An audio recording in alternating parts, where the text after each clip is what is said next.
Bien, entonces, como les decía, vamos a ver un ejemplo acá del cálculo del flujo. Vamos a ver el flujo que hay sobre esta espira acá, sobre esta superficie que está envuelta por esta espira rectangular que está acá. O sea, esta es el área donde yo voy a calcular el flujo. Esa área no tiene nada que ver con la fuente de campo. La fuente de campo es este alambre de corriente I que produce un campo.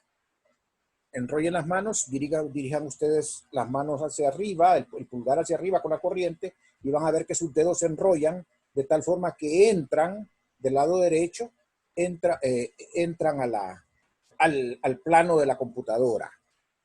¿Verdad? Se enrollan y entran por el lado derecho y salen por el lado izquierdo. Entonces me interesa nada más el lado derecho porque ahí es donde quiero calcular el flujo.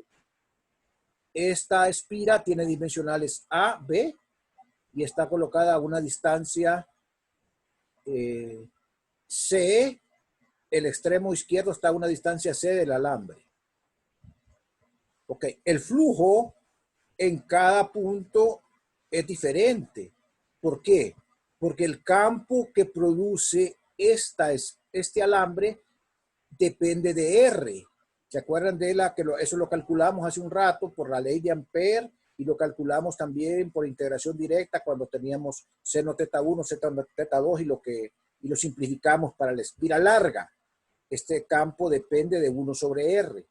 Entonces, aquí donde tengo la manito hay un flujo. Aquí donde tengo la manito hay otro flujo. Aquí hay otro flujo. Entonces, no puedo solo multiplicar campo por área, tengo que integrar. Les voy a agarrar elementos, voy a romper toda la superficie en elementos de área DDA. En elementos de área DDA.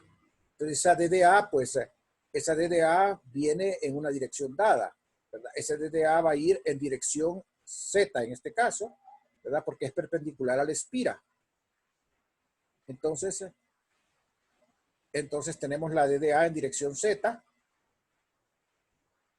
Aquí tenemos los ejes X, Y y Z. El alambre va en dirección Y. La dirección X es la dirección hacia acá, en la cual va R, es la dirección de X unitario. Y entonces nosotros tenemos que calcular el flujo. Primero escribimos el flujo diferencial. El diferencial de flujo. Entonces,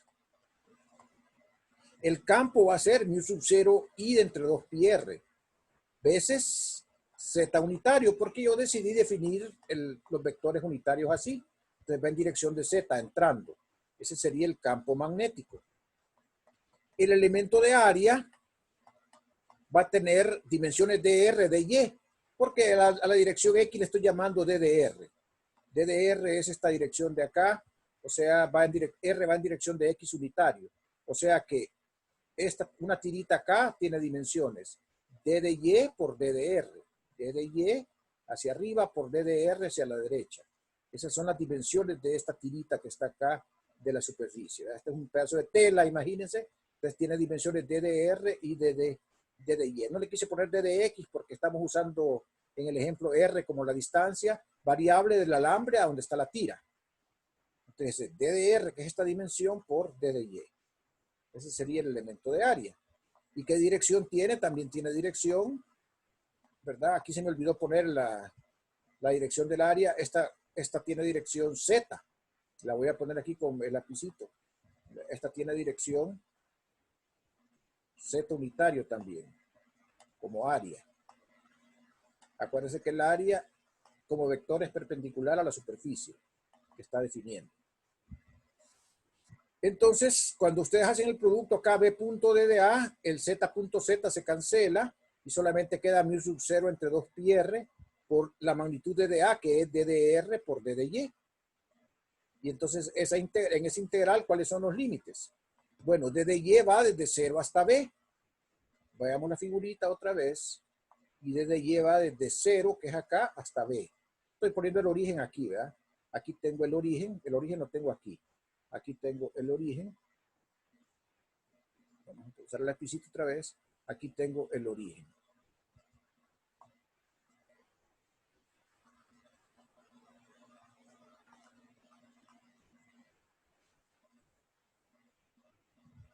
Ahí tengo el origen del sistema de coordenadas. Entonces, ¿desde dónde varía y? Desde que vale 0 hasta que vale b. ¿Y de dónde? Ay, ya me...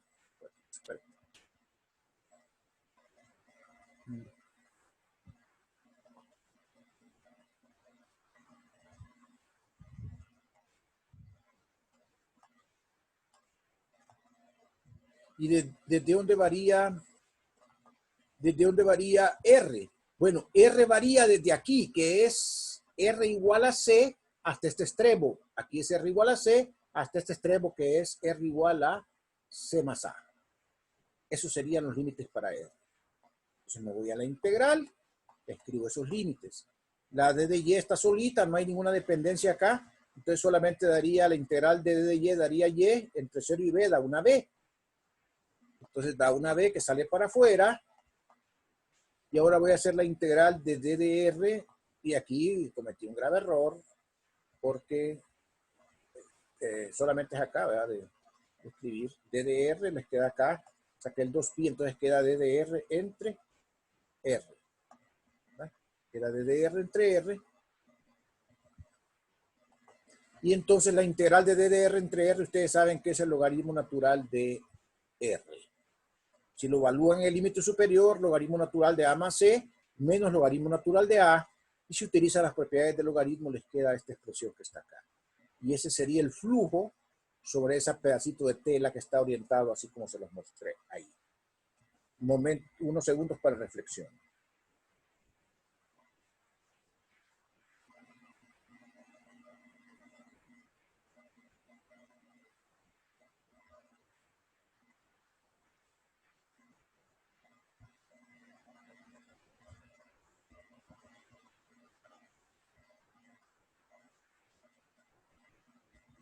Muy bien. El contenido que estamos viendo corresponde al capítulo 30, ¿verdad? Entonces, ya casi terminamos los temas de ese capítulo. Aquí lo que me falta ahora es la ley de Gauss para magnetismo. Bueno, es muy simple. Aquí tienen ustedes una piedra, una superficie cerrada, una piedra, una naranja, una superficie cerrada. La ley de Gauss para magnetismo dice simplemente que el flujo por cualquier superficie cerrada es igual a 0. O sea, siempre, siempre, siempre. Para una superficie cerrada, siempre el mismo número de líneas que entran van a salir. Nunca se van a generar líneas adentro de la superficie cerrada. Nunca, nunca, nunca. Esa es una propiedad que tiene el campo magnético. Ustedes se recuerdan que en el campo eléctrico no. Si había cargas aquí adentro, si había cargas positivas, salían más líneas de las que entraban. Y si había cargas negativas, entraban más líneas que las que salían. Porque el campo eléctrico tiene fuentes de campo puntuales que son las cargas. En cambio, el campo magnético no tiene fuentes puntuales. La fuente de campo magnético son filamentos, no son puntos. ¿Ok? Y eso se dice que el campo magnético no tiene monopolos. En el campo eléctrico los monopolos son las cargas. En el campo magnético no hay monopolos que generen líneas adentro de una superficie. O sea, en absoluto, sin titubear, absolutamente, el flujo de campo magnético por cualquier superficie cerrada es igual a 0. Los que vinieron a clase van a tener eso bien claro, bien clarito, y no se les va a olvidar nunca. Los que casi siempre vienen, porque casi siempre vienen los mismos, hay que reconocerles a ustedes su constancia y su disciplina. Entonces, eso les queda claro. ¿Ok? Y no hay más que decir, ¿verdad? Respecto a la ley de Gauss para magnetismo. ¿Ok? A diferencia de la ley de Gauss para electricidad que tenía una carga entre epsilon 0, para magnetismo no hay nada. ¿Ok? Ese es el punto. Esa es la ley de Gauss. No hay que complicarse más. Eso significa, no hay fuentes puntuales de campo magnético. En palabras más bonitas, más elegantes, no existen monopolos magnéticos. ¿Verdad? Así decimos lo físico. ¿verdad? No existen monopolos magnéticos o no hay fuentes puntuales de campo magnético. Es lo mismo. ¿Ok? Entonces, muchachos y muchachas, ese es Esa es la temática del día de hoy. El propósito mañana es hacer problemas relacionados con esta temática, estrictamente ejercicios. ¿Tienen algo que acotar?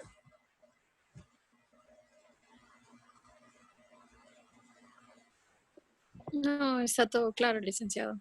Muy bien. Entonces, mañana a las 11 nos vemos, ¿verdad? Mañana yo aquí estoy ya a las 11 normalmente. Entonces, ahí los espero mañana. ¿Ok? Que pasen una buena tarde. Está bien, gracias, Liz. Buenas Ok. tardes. Buenas tardes. Gracias, Buenas tardes. licenciado. Buenas tardes.